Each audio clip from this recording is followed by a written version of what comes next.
നുറുങ്ങ് വെട്ടം. ധനികൻ. കർത്താവ് പറഞ്ഞ ഉപമയിൽ ധനികന് പേരില്ല, ദരിദ്രന് പേരുണ്ട്, ലാസർ. എലയാസർ എന്ന ഹീബ്രു വാക്കിന് ദൈവസഹായം, ഗോഡ് ഹാസ് ഹെൽപ്ഡ് എന്നാണ് അർത്ഥം. ദൈവസഹായത്തിൽ, ദൈവാശ്രയത്തിൽ കഴിഞ്ഞ മനുഷ്യന് നിത്യജീവൻ, സ്വർഗം, അബ്രാഹത്തിൻ്റെ വഴി എത്തുക എളുപ്പമായിരുന്നു. ധനികന് ദുഷ്കരവും. ധനമുള്ളവൻ ധനികൻ.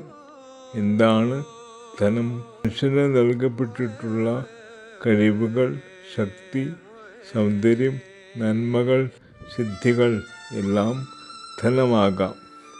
മനുഷ്യൻ സമൂഹജീവിയായതുകൊണ്ട് ഒരാളുടെ ധനം അയാൾക്ക് മാത്രമായി നൽകപ്പെടുന്നതല്ല, എല്ലാവർക്കുമായി, കുറേ പേർക്കെങ്കിലുമായി പങ്കുവയ്ക്കാനായി നൽകപ്പെടുന്നതാണ്. എന്തും ധനമാകുന്നത്, വിലയുള്ളതാകുന്നത് നൽകുമ്പോഴാണ്, ദാനം ചെയ്യുമ്പോഴാണ്. ഉപമയിൽ ധനികൻ അത് ചെയ്തില്ല. അത് അയാളുടെ ദുരന്തത്തിനും നിത്യശിക്ഷയ്ക്കും കാരണമായി.